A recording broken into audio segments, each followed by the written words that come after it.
Kanalıma hoş geldiniz. Bugünkü videom hazır dönerden kendim yufka açarak dürüm yapacağım. Yufka için belli bir miktarda unumu koydum. Bu ölçüyle yapmadım. Ne kadar yapmak istiyorsanız ona göre koyabilirsiniz. Attığım zaten tuz ve su olacak. Biraz su atıp hafif hafif yoğuruyorum. Bu video oldukça uzun olacak. Şimdiden ilerletebilirsiniz. Eğer tarife bakıyorsanız biraz yarı vlog gibi oluyor benimkisi. Tarif videolarından biraz uzun oluyor. Birkaç şeyi birden yapacağım için uzuyor video. Döner hazır kullanacağım ama yufkayı ben açıp pişireceğim. O yüzden biraz videom uzayacak. Videomu izledikten sonra şayet beğenirseniz yorumlarınızı bekliyorum. Eleştirilerinizi de açığım. Bakalım beğenecek misiniz? Genellikle tarif videoları daha çok izleniyor. Kısa olduğu için hemen aceleden yaptıkları zaman bakıp hemen yapmak istiyorlar. Ama benimkisi biraz vlog. Bu arada konuşmak da istiyorum. Kanalım bir türlü ilerletemedim. Belli başlı elbette eksikliklerim var. Şans mı diyeceğim bilmiyorum. Herkesin bir tarzı var. Elbette videolar farklı farklı üretiliyor. Belki benim tariflerim size de uygun düşebilir. Beğenirseniz, abone de olursanız mutlu olurum. Desteklerinizi bekliyorum.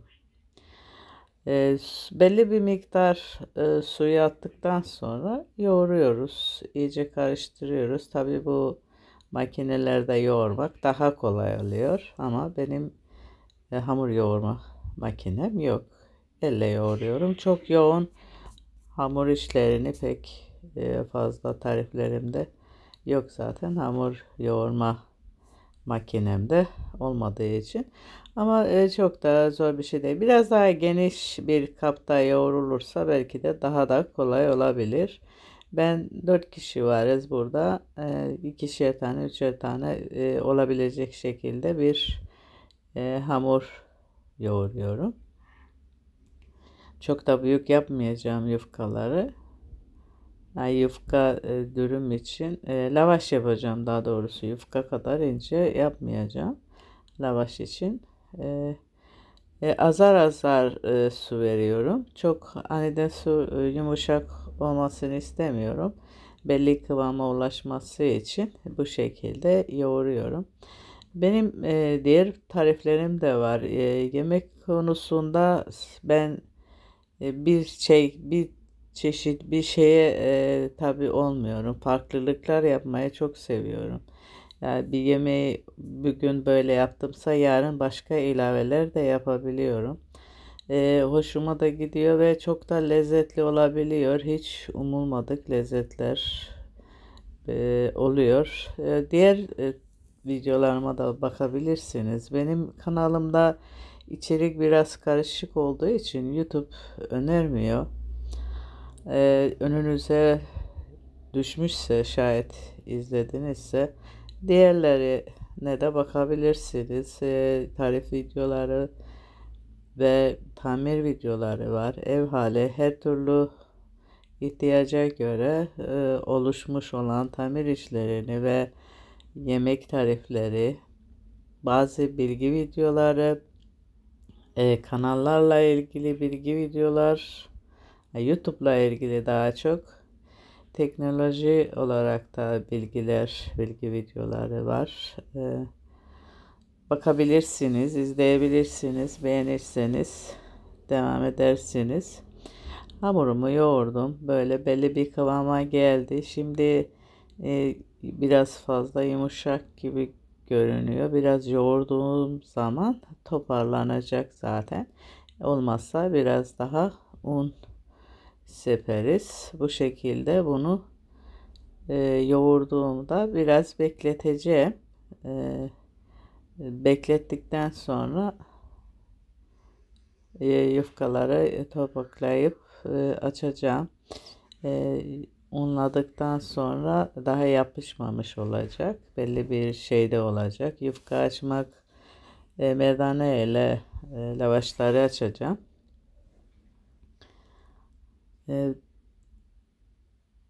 Hiçbir şey atmadım. Tuz ve su sadece. Açma kolay olsun diye bir miktar yağ atılabilir ama ben atmadım. Sadece bu şekilde tekrardan yoğuruyorum. İyice yoğrulması lazım ki güzel açılsın. Yufka açıldığı zaman da güzel. Döneri kendim yapmadım. Benim döner tariflerim de var. Daha önce yaptığım. Buzdolabına koydum ama bu şimdiki hazır soslu döneri aldım. Onu kullanacağım. Yufka açacağım için zamanı biraz fazla harcamış olacağım. O yüzden hem döneri hem yufkayı bir arada götürmek zor olacak. O yüzden onu hazır kullanıyorum. Bu lavaşları pişirirken de yine de bir yardım ihtiyacı olacak tabii ki. Çocuklar yardım eder çünkü hem açarken hem pişirmek biraz zor olacak. Yanabilir. Daha önce aldığım tavada lavaşları yapacağım. Lavaş tavası almıştım. Döküm tava. Birkaç video önceden o döküm tavanın tanıtımını yapmıştım. Yağlamasını nasıl kullanılacağı hakkında video yapmıştım. Ona da bakabilirsiniz ve pişirmesi de gayet güzel oluyor onunla. Üstünü kapatıyorum. Biraz dinlendireceğim. Bu arada ben de diğer şeyleri hazırlayacağım. Patates kızartacağım. İçine dürüm yaparken patates kullanacağım için yağı kızdırıp doğradığım patatesleri yıkadıktan sonra nişastasını aldım ve kızartıyorum. Kızartmada da daha önce kızartılmamış yağ olursa daha güzel kıtır kıtır ve fazla renk değiştirmeden güzel bir kızartma olacak. Patates kızartması bu şekilde kızartıyorum. Rengi de gayet güzel oldu. Tam kıvamında bir patates kızartmış oluyorum. Bu şekilde hepsini alıyorum tabağa. Birkaç bölümde fazla bir tencere yağı fazla doldurmadım sürekli yakmamak için. Az doldurdum. Burada da alıyorum. Yağı süzülmesi, yağı fazla kalmasın diye havlu kağıt koydum. Patatesler gayet güzel kızardı. Oldukça hani kıtır olmasına dikkat ediyoruz. Bir taraftan onu hazırladım. Hamur da dinlenmiş oldu bu arada. Şimdi topakları yapıp açacağım. Oldukça yumuşak yolu bir hamurum oldu. Biraz unluyorum. Parça parça haline getirirken ele yapışmayacak bir hamur ama oldukça yumuşak. O yüzden biraz unlayıp tekrar yoğuruyorum. Açması daha kolay olsun. Çok yumuşak olduğu zaman da açmak biraz zor olabilir.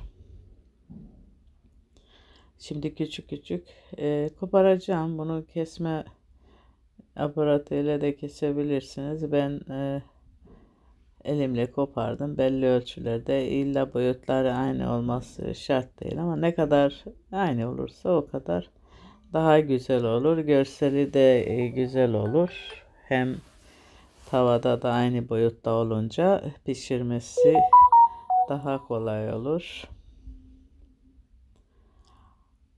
Topaklarını yapıp merdane ile açacağım. Merdane ile daha kolay olacağını düşünüyorum. Çok büyük boyutlarda açmayacağım zaten yufka gibi. Lavaş gibi açacağım. O da kısa boylu dürümlerdeki lavaşlar gibi açacağım. Biraz çok ideali değilim zaten lavaş açmada. Hazır kullansam daha kolay olacaktı. Hepsinden hazır kullanıp evde dürüm yapmak daha kolay. Daha önceden yapmıştım. Hazır satılan lavaşlardan alıp yapmıştım. O biraz daha kolay oluyor tabii ki.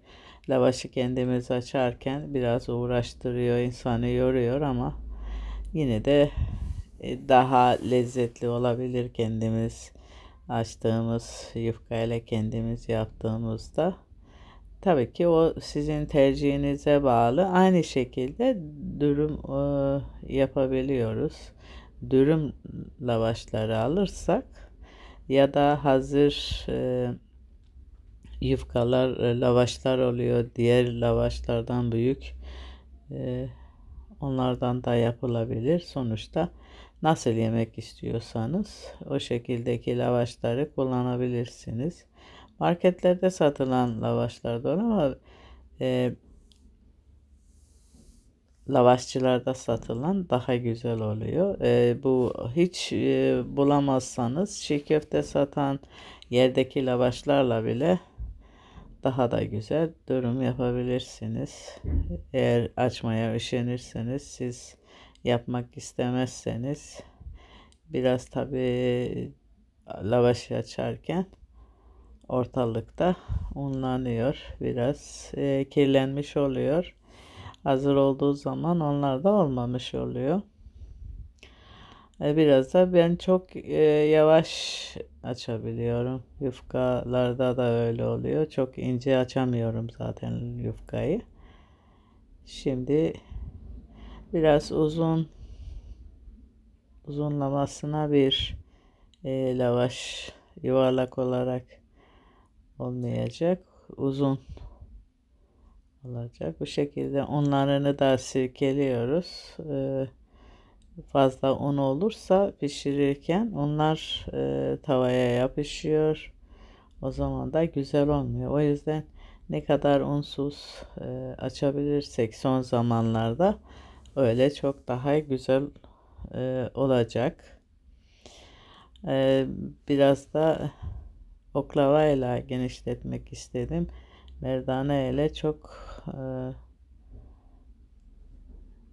güzel olmadı. Tam büyütemedim. Biraz da oklavayla büyütmeye çalışıyorum.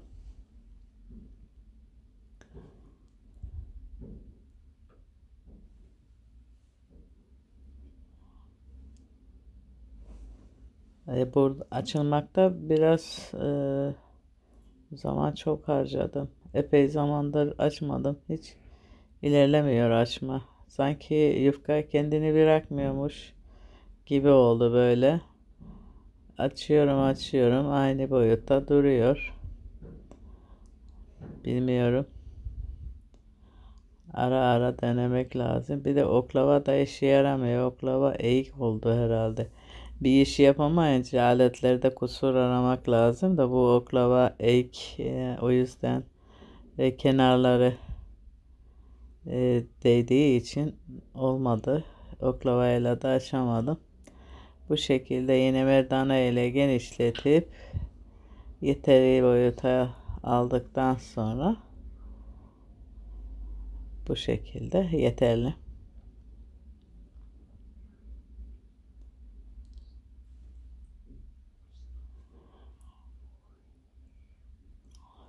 Onu tepsiye koydum. Duruyor. Şimdi tavada onu pişiriyor bir taraftan. Ben açarken oğlum pişiriyor onu. Ben yine anca açmaya yetiştirebilirim. Yufkayı, lavaşı hem pişirip hem yufka Lavaşı açmak biraz zor.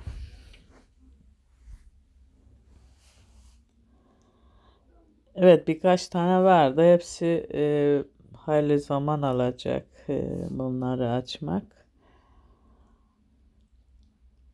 Kanalımla ilgili bilgiyi vereyim. Yunus Emre kanalı epey ilerledi, büyüdü. O da para kazanmaya açıldı ama pek iyi para kazancı vermiyor. Yunus Emre'nin shortsları daha çok olduğu için shorts videolarda şimdilik para vermiyor zaten.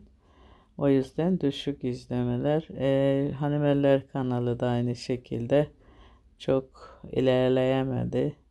Bir türlü bir ilerleme sağlayamadım. Mekik Oyacı'da bu kanallara ağırlık verdiğim için Mekik Oyacı kanalı da öyle arada video attığım için sürekli ona video atamıyorum. Aynı şekilde kaldı.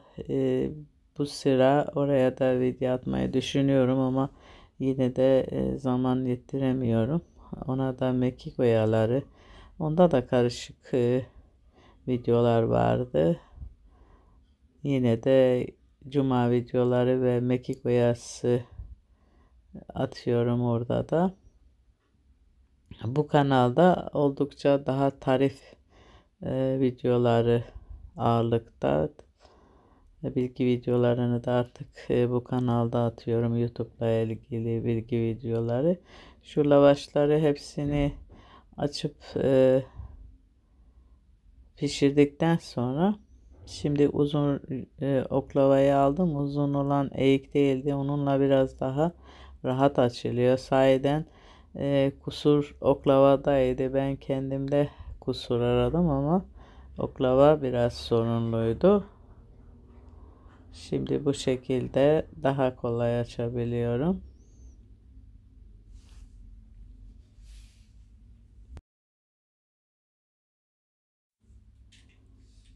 Evet, açtığım yufkalar bir taraftan pişiriyor oğlum. Birkaç tane daha. Hepsini birden açabilsem daha çabuk açsam da kenara koyarım. Açtığım yufkaları kenara koyuyorum. Oradan pişiriliyor. Bu şekilde hepsini pişireceğiz. Duruma hazır hale getireceğiz. Bu arada yardım eden olunca daha da kolay oluyor tabii ki. Önce oklavayla biraz açıyorum. Son merdaneyle açtıktan sonra oklavayla biraz daha genişletmek daha kolay oluyor. Sosunu hazırladım daha önce. Onun bu arada editlerken de koyarım. Zaten sos hazır olacak. Yufkaya soslayacağım. E, Dönerin kendi sosu var. Onunla pişireceğim. Hepsini patatesleri hazırladım. Hepsi hazır halde olduğu zaman dürüm yapacağım.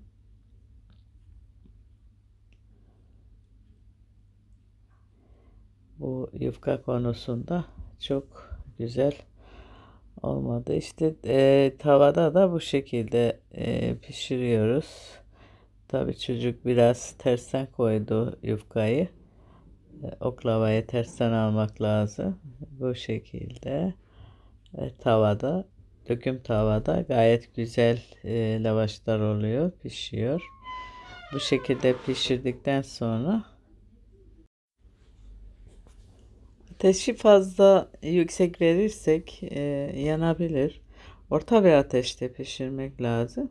Aceleniz varsa yüksek açıp çabuk çabuk çevirmek lazım. Birkaç kere çevirmemiz gerekiyor.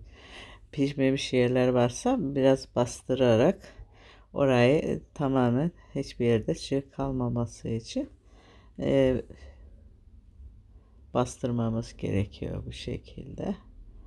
Ortalıkta epey dağıldı. Pişirmeyi oğlum yaptı. Çok da dikkat edemedi. Etrafa da tabii ki un yayıldı. Tavayı da erken silmek lazım. Unlar kenarda yanmış oldu. O yüzden bir kenarını da böyle pişmemiş tarafını da pişirip ondan sonra dönerini de hazırlayacağım. Dediğim gibi hazır döneri kullanıyorum. Soslu kendinden olan dönerden.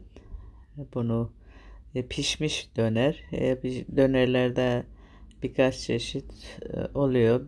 Bazıları pişirilmemiş oluyor. Bu pişirilmiş. Sosu da içinde. Biraz ısıtarak hafiften yine pişireceğim ama tam olarak değil. Yani zaten pişmiş olduğu için ısıtmaktan biraz daha fazlasını e, şey e, saç tavada yapıyorum ben. Genelde daha iyi oluyor. Daha çabuk oluyor. Isıtması da şeyde. Ben pişmemiş olan hazır dönerlerde burada. Kendim yaptığım zamanda da yine döneri bunda pişiriyorum. Daha kolayıma geliyor. Hem geniş alanda hem daha rahat bir şekilde pişirmiş oluyorum. Bunu ısıtıyorum. Birazdan sosunu da atacağım. Biraz e, kızarsın istiyorum. Ondan sonra sosunu da attıktan sonra iyice sosu da çektikten sonra hazır hale gelmiş oluyor. Başka ilave yapmıyorum.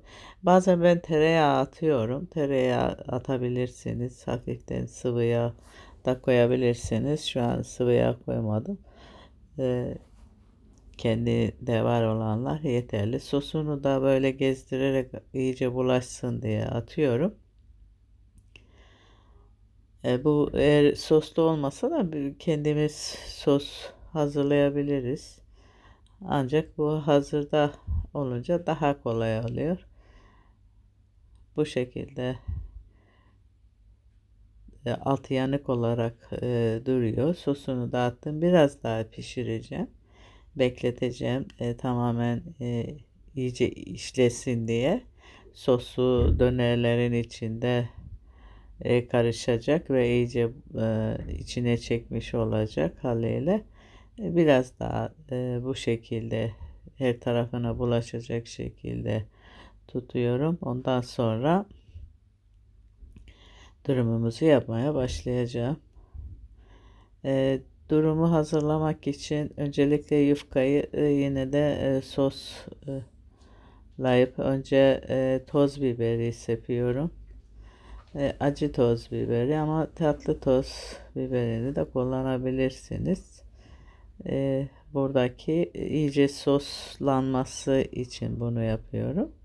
Yufkayı hem daha yumuşatacak biraz daha e, iyi oluyor. Sıvı yağ koyuyorum biraz. Ondan sonra yufkanın her tarafına bulaşacak şekilde böyle ovalıyoruz. Hatta baya ovalıyoruz ki içine kadar işlesin. Böyle tamamen değmemiş yeri kalmasın. Sosu hem daha güzel görünür hem daha lezzetli oluyor sosu, ekmeği. Ona göre hazırlamış oluyoruz. Bunlar hepsini birden yapacağım. Ondan sonra sosları bulaştırdıktan sonra e, hazır olmuş olacak. Turşuları da kesmiştim. Daha önce hazırladım. Turşu koyacağım. Karnışon turşu. Evet, böyle üstüne koyuyorum ki masaya da bulaşmasın diye arka tarafına yapmadım. Üst üste koyuyorum ki bir diğer tarafına da bulaşmış olsun diye. Hepsini her katına bu şekilde sürüyorum, bulaştırıyorum. Tekrar hepsini birden yapacağım kadar yufkaya veya bütün yufkaları daha doğrusu lavaşları hepsini hazırlayabilirsiniz. Ben ilk etapta 4 kişiyiz. O yüzden 4 tanesini e, acele hazırlayacağım. E, Daha fazlasını da hazırlayacağım. Zaten öbürleri de yufka şeklinde iyice ovuyorum. Gördüğünüz gibi tamamen bulaşmamış yeri kalmasın diye bu şekilde. Biraz bulaştırdıktan sonra da tavada biraz daha pişireceğim. İçine işlesin diye biraz daha çok hamur gibi olmasın, kıtırlaşsın diye zaten malzemeleri koyduğumuz zaman da belli bir yumuşamayı yapacak. Bazıları biraz yanık gibi oldu. Tam şey olmadı ama öyle yenmeyecek kadar yanığı yok. Biraz fazla pişmiş oldu. Hepsini bu şekilde sosladım. Bu bayağı lezzet veriyor. Bunu es geçmeyin bence. Ben yapmasam mı diye düşündüm ama tekrardan üşenmeden bu soslarını bulaştırıyorum.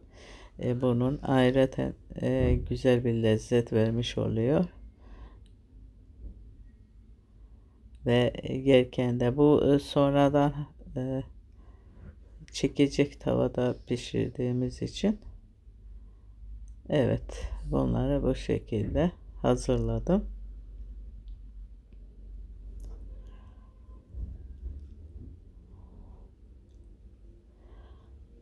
Ve diğerlerini şimdi böyle tavaya koyup biraz pişireceğim tekrardan. Çok bir zamanda böyle 1-2 dakikalık böyle bir pişirme yaptıktan sonra video çok uzadı. O kısımlarını kesiyorum. Öncelikle patatesimizi koyuyoruz. İstediğiniz gibi tercihe göre bol bol da koyabilirsiniz. Böyle normal bir şekilde ondan sonra turşuları koyuyoruz. Turşular tercihe bağlı, isterseniz kullanmayabilirsiniz ama turşu güzel lezzet veriyor. Dönerlerimizi koyuyoruz. Biraz da yeşillik koyuyoruz. Evet, yeşillikleri de koyduktan sonra